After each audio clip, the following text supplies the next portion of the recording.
بسم اللہ الرحمن الرحیم۔ معزز خواتین و حضرات، السلام علیکم ورحمۃ اللہ وبرکاتہ۔ حق اور باطل کی کشمکش کے دوران باطل ہمیشہ پوری طاقت اور قوت کے ساتھ حق کو مٹانے کے لیے میدان میں آتا ہے۔ یہ ایک علیحدہ مسئلہ ہے کہ تاریخ ہمیں بتا رہی ہے کہ ہر دور میں باطل کو شکست فاش ہوئی۔ آج کے ہمارے قرآن مجید کے سبق کا موضوع، فرعون نے جب اپنے حواریوں سے مشورہ کیا، انہوں نے اسے مشورہ دیا تو کیا فرعون نے اس مشورے پر عمل کیا؟ معمول کے مطابق سب سے پہلے آیت مبارکہ کی تلاوت کرتے ہیں۔ اعوذ باللہ السمیع العلیم من الشیطان الرجیم۔ فجمع السحرة لميقات يوم معلوم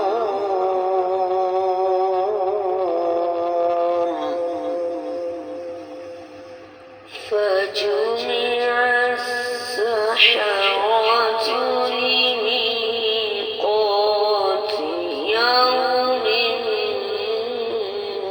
معلوم۔ معزز خواتین و حضرات، رب کائنات کی پاکیزہ کتاب قرآن مجید پارہ ہے 19واں، سورہ مبارکہ کا نام الشعراء، آیت مبارکہ ہے 38ویں۔ رب کائنات ارشاد فرماتے ہیں فجمع، پس جمع کیے گئے، السحرۃ جادوگر، لمیقات ایک مقررہ وقت پر،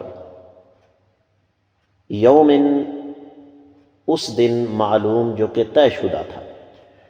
با محاورہ ترجمہ سماعت فرمائیے گا۔ پھر ایک مقررہ دن کے وعدے پر تمام جادوگروں کو جمع کر دیا گیا۔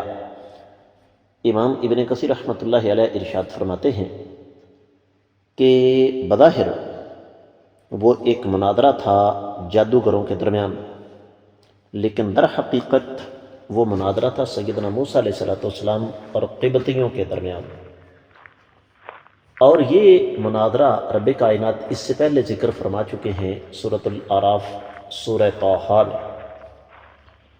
اور یہاں ایک بڑا قیمتی جملہ ہے، وَذَلِكَ أَنَّ الْقِبْطَ أَرَادُوا أَن يُطْفِئُوا نُورَ اللَّهِ بِأَفْوَاهِهِمْ فَأَبَى اللَّهُ إِلَّا أَن يُتِمَّ نُورَهُ وَلَوْ كَرِهَ الْكَافِرُونَ، کہ قبطیوں نے پورا ارادہ کیا کہ اللہ تعالیٰ کے روشن کردہ چراغ کو، اللہ کی روشنی کو اپنے منہوں سے بجھا دیا جائے۔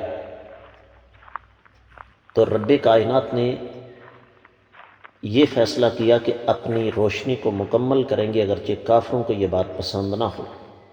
اور یہاں پھر اگلے چار الفاظ انتہائی قیمتی ہیں ابن کثیر رحمۃ اللہ علیہ کے۔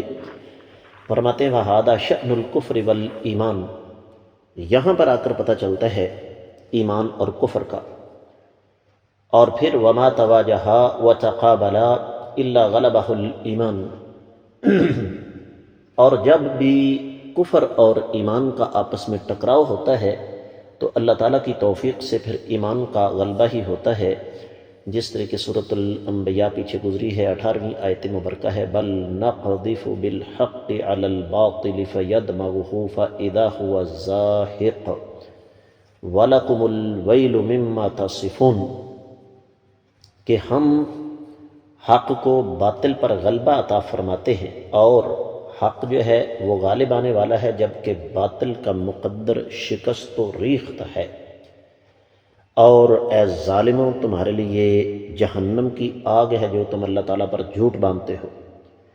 اور پھر سورۃ الاسراء یا بنی اسرائیل کی 81ویں آیت مبارکہ امام ابن کثیر رحمۃ اللہ علیہ لے کر آئے، وَقُلْ جَاءَ الْحَقُّ وَزَهَقَ الْبَاطِلُ إِنَّ الْبَاطِلَ كَانَ زَهُوقًا، آپ فرما دیں حق آ گیا، باطل مٹ گیا، اور باطل کا مقدر ہی یہی ہے کہ وہ مٹنے والا ہے۔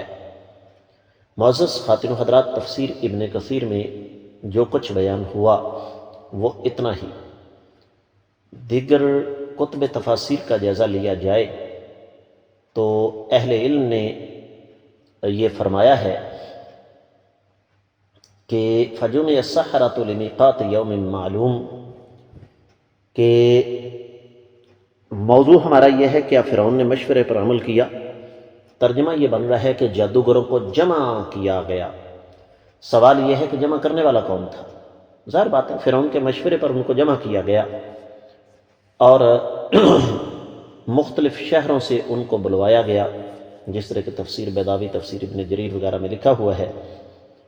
سورہ طٰہٰ میں اس کی تفصیل گزر چکی ہے، 57، 58 اور 59ویں آیت مبارکہ۔ قال اجئتنا لتخرجنا من ارضنا بسحرک یا موسیٰ، فرعون بدبخت کہنے لگا کہ اے موسیٰ، آپ ہمیں ہماری سرزمین سے جادو کے زور پر نکالنا چاہتے ہیں؟ فَلَنَأْتِيَنَّكَ بِسِحْرٍ مِثْلِهِ فَاجْعَلْ بَيْنَنَا وَبَيْنَكَ مَوْعِدًا لَا نُخْلِفُهُ نَحْنُ وَلَا أَنْتَ مَكَانًا سِوَاهُ، ہم تمہارے جادو کے مقابلے میں ایسا ہی جادو لے کر آئیں گے، ایک دن مقرر کر لو ہمارے اور اپنے درمیان، ہم اس کی مخالفت نہیں کریں گے اور نہ تم کرو گے، ایک خاص جگہ پر۔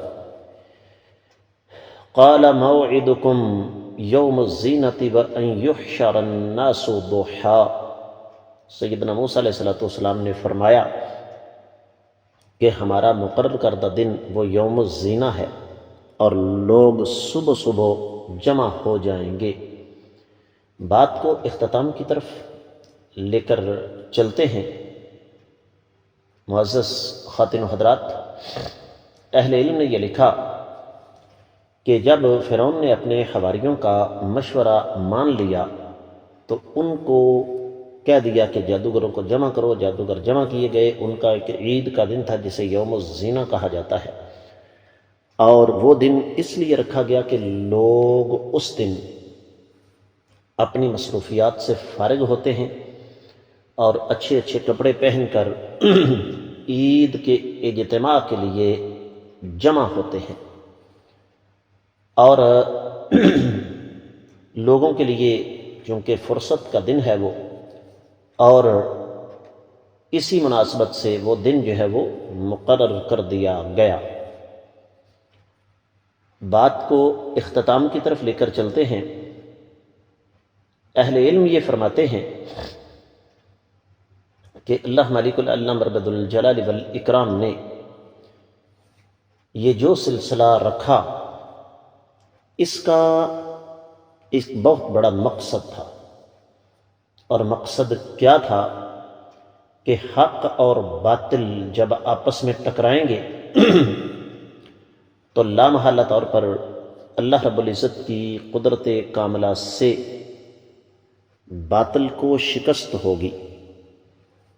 یاد رکھیے، ٹکراؤ یہ اللہ والوں کی اصل سرشت میں نہیں ہے، نہ ہی اللہ والے ٹکراؤ چاہتے ہیں، نہ ہی ٹکراؤ پسند کرتے ہیں۔ لیکن یہ بھی ذہن میں رکھیے کہ حق اور باطل کی کشمکش یہ رب کائنات کی منشا ہے۔ اور کیوں ہے؟ اس لیے کہ جب حق اور باطل آپس میں ٹکراتے ہیں تو پھر حق ابھر کر سامنے آتا ہے۔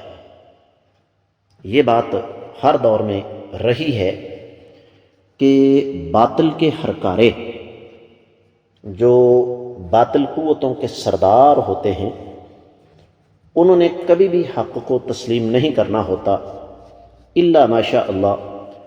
ہمیں اسلام میں سیدنا عبداللہ بن سلام رضی اللہ تعالیٰ عنہ جیسی کچھ ہستیوں کا ثبوت ملتا ہے، لیکن ایسے لوگ تعداد میں بہت کم۔ لیکن اس کے مقابلے میں جب بھی حق اور باطل کا ٹکراؤ ہوتا ہے تو اسلام قبول کرنے والے، حق کو قبول کرنے والے، وہ سادہ لوگ تعداد میں زیادہ ہوتے ہیں۔ اب اس کے بعد صورتحال کیا بنی، یہ انشاءاللہ ہمارے آنے والے سبق کا موضوع ہے۔ آج کا سبق میں یہیں پہ روک رہا ہوں۔ السلام علیکم ورحمۃ اللہ وبرکاتہ.